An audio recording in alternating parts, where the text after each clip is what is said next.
I've seen people in Saw movies in less danger than Brock Purdy on Saturday. He looked rattled from the first quarter onwards. All he does is run backwards, and then he gets lucky on fourth down. It caused issues, it got them off the field. It's back-to-back weeks for two of the best throws you've ever seen in playoff history.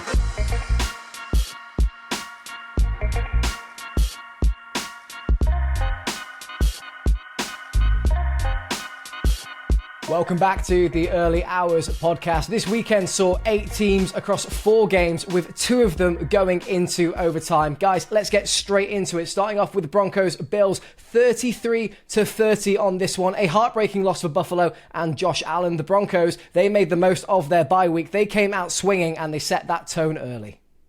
Yeah, the Broncos played exceptionally well. They were, very efficient on those opening drives. And actually, on the flip side of the ball, the Bills weren't bad at all. They really weren't. For a team that outgained their opponent by 100 yards exactly, you'd expect them to take that win. But unfortunately, we're going to have to talk about it. Josh Allen, in a crucial year, a year that everyone assumed he would snatch the opportunity with the, no Mahomes and so on.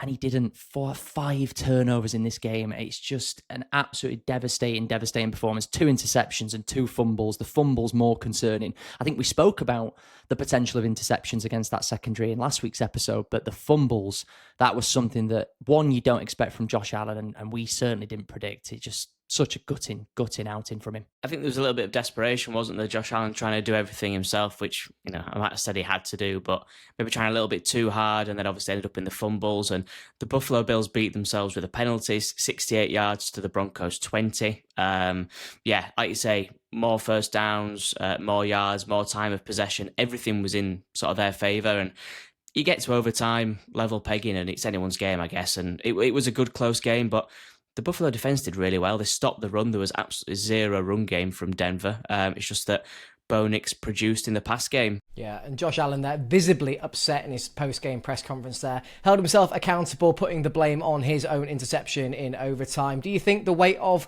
that loss rests solely on his shoulders alone? It all starts with the quarterback, right? The team around him did an exceptional job. They converted on third down when they needed to. And honestly, watching the game, some of those were Allen getting it out quickly for a screen or an underneath route, an intermediate route as well. They did their part. They played their part. I think, and we've touched on this on socials as well, as you may have seen, they could be in the market and they could need that solid wide receiver 1. We've spoke about it with Buffalo for some time now. There is potential suitors in the free agency market.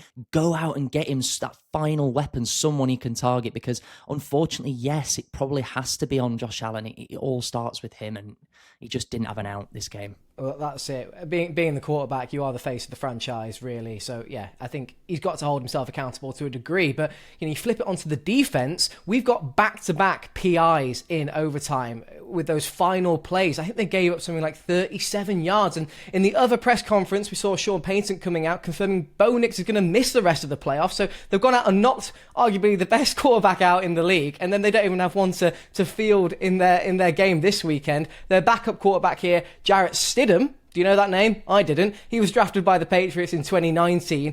So he's set up here to go against his former team that drafted him, which is quite a nice headline. But he's only had 4 career starts in that time, and his record is 1-3. Are the Broncos in big trouble? I think it obviously makes the task a hell of a lot harder. What you don't want to be doing before a championship game, and I know this is a Niners fan, is having your QB1 out. However, I think you look past Jarrett Stidham, you need to make sure that RJ Harvey and, the other running backs have a day. You need to make sure that your tight ends and maybe the under-outs are on point, and then your defence, Patrick Surtain and all the boys back there need to do a hell of a job on the Patriots to make sure that they have a chance. If you try and take it out of a quarterback's hands, you need everyone else to step up. I think the Broncos have the team to do that. It's just whether they can do it on the day. It's made the job a hell of a lot harder, but it's now the question. And again, it doesn't just start with the secondary. They can rush the passer as well. We've seen this with the likes of Drake May at the weekend against the Texans. He came under serious pressure. It caused issues. It got them off the field. That's all you need to do, is give the Broncos offense a chance. And look, we know anything can change within a week. The Broncos could go out and get a quarterback in that time if they don't believe in Stidham. Currently, it's like the third Black Monday of the playoffs today as of recording, so anything could happen. We'll keep you up to date and we'll preview the Broncos' destiny in the next episode before the weekend. But Smells, you touched upon the 49ers. Let's get into it. The Seahawks 41, 49ers 6. Seattle getting their week 1 revenge. I think it's fair to say they go 2-1 now over the season against their NFC West rivals.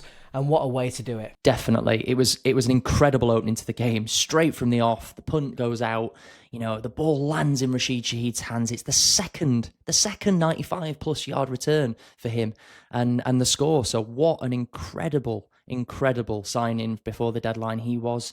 It all starts with the Seahawks rushing ability. I wish Kenneth Walker and Zach Charbonnet had got their things together in the regular season when we were all playing fantasy football. I really do, because they were battered around. 3 touchdowns, wasn't it, for Kenneth Walker? Well, yeah, it was incredible, honestly. Balled out. So yeah, they ran 5+ carries for 175 yards. That pretty much sums it up. Kenneth Walker specifically, who I've just referenced, had 116 and 3 rushing touchdowns, like we just said. So they set the physical tone early. They pried on a weak 49ers, and almost a helpless defense, unfortunately, because of the injuries that they suffered this year, and they took full advantage of that. And that's what I expect from the 1 seed, and that's what I expect from people, a team that are on home soil. Full sort of props to the Seahawks. Thought they played some good football, took the game by the scruff of the neck early, and after the first quarter, it's a massive uphill battle away from home. Obviously, like you say, injuries didn't help. It got worse and worse throughout the game. McCaffrey went down, Jake Tondras went down.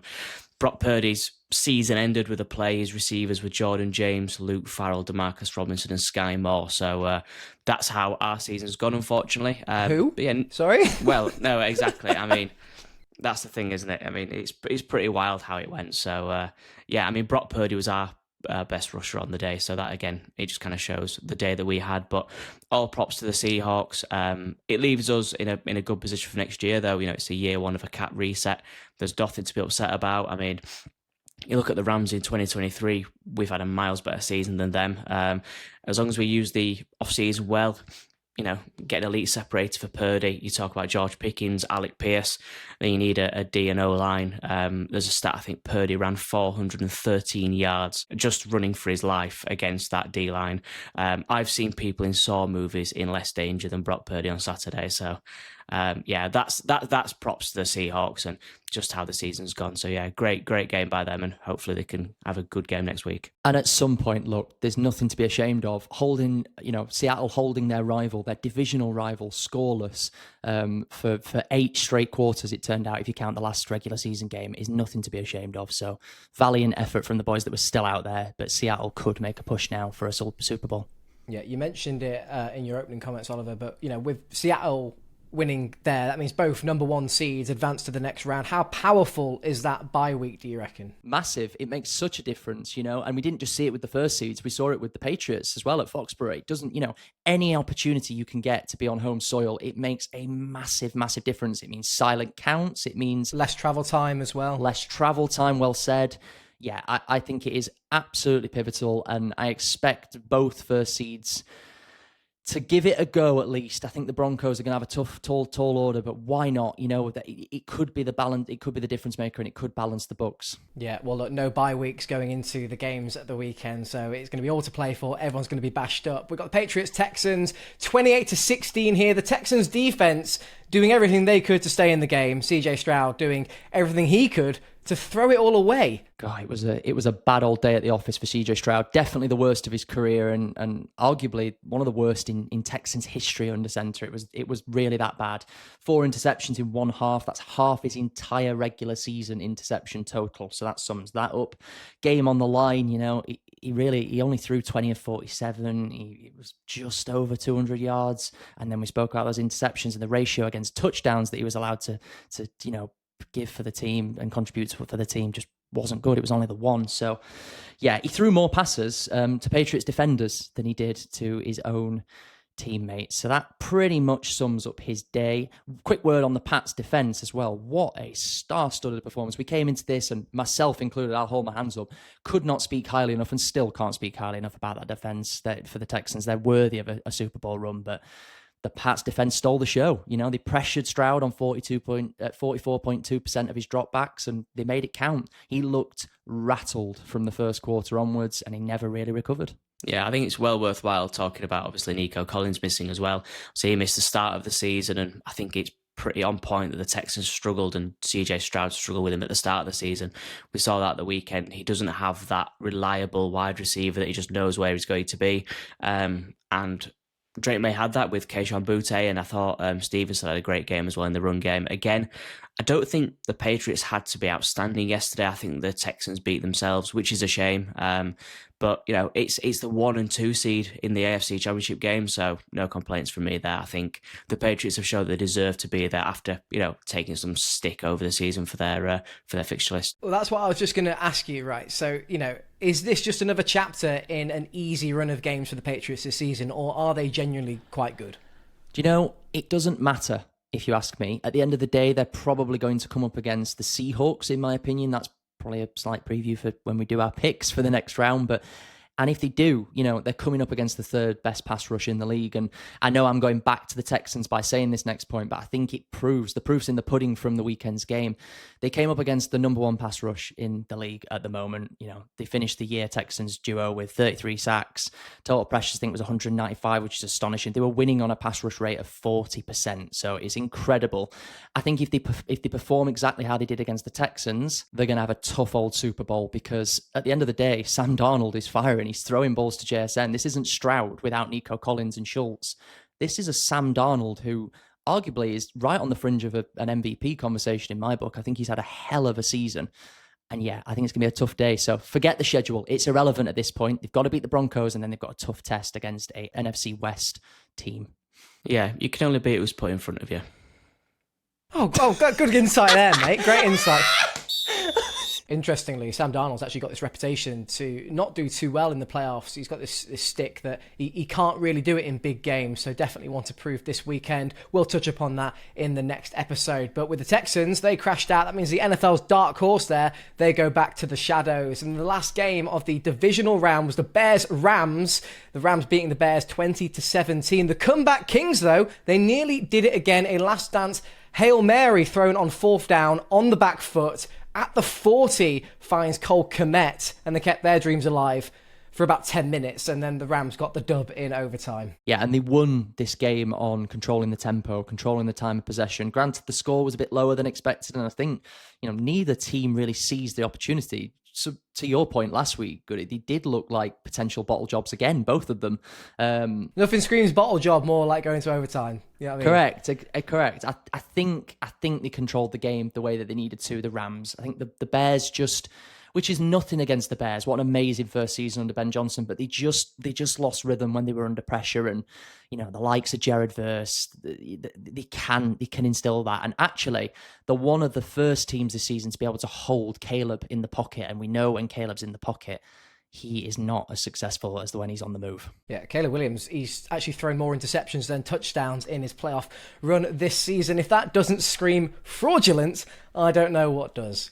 Yeah, 41 of 85. Can I just give you his playoff stats? Why don't we? Yeah, let's delve into this. 41 of 85 he completed. He only threw for about 400 yards, 402 to be exact, across the 2 games. 2 touchdowns, 5 INTs, and a 51.6 QBR. So apart from, in my eyes, the miracle fourth quarter plays, I don't see much, especially when, like I just touched on, if you can hold him in the pocket, he's really weak. That's all he does. All he does is run backwards, and then he gets lucky on 4th down. And also, it's not just him, it's his play caller, Ben Johnson. He's lost the last 14 playoff quarters as a caller. I think we've just had a nibble, actually. I think we've just had a little bit of a nibble. Just thought we've been throwing the rods out the last segment. I just want to make sure our sort of viewers understand that we're not all biased Packers fans here. I mean, you're talking about a guy in his first playoff run, I mean, let's be fair. Yeah, he didn't get sacked once last night. He moved around in the pocket really quite well, evading some really quite nasty Rams D linemen. Over the season, he's had over 5,000 total yards. Still sub 4,000 in the regular season, but it's still not a Bears record, but we'll see. Anyway. 34 touchdowns, 12 interceptions, right? He's got his team to a divisional game, and he is... he's inconsistent. He's a young quarterback. He makes moves with his feet. He gets under pressure. He checks 1 read, checks 2 reads. If they're not there, he will evade the pocket. He can get out. You don't see that very often from players who are in their second seasons, potentially in, young teams with a young manager. You can compare him quite easily. Colin Cowherd said to a Josh Allen type of player. He's not a traditional, stand in the pocket, make beautiful throws every time quarterback. He's going to throw picks. Only 12 this season, that's not bad. But, I mean, come on, these fourth quarter plays, it's back-to-back weeks for 2 of the best throws you've ever seen in playoff history. for a young quarterback. Come on, let's give him a bit of credit. I do agree with that. We can actually compare him to Josh Allen because both crashed out this weekend. Well, at least it's a divisional round, boys. Listen.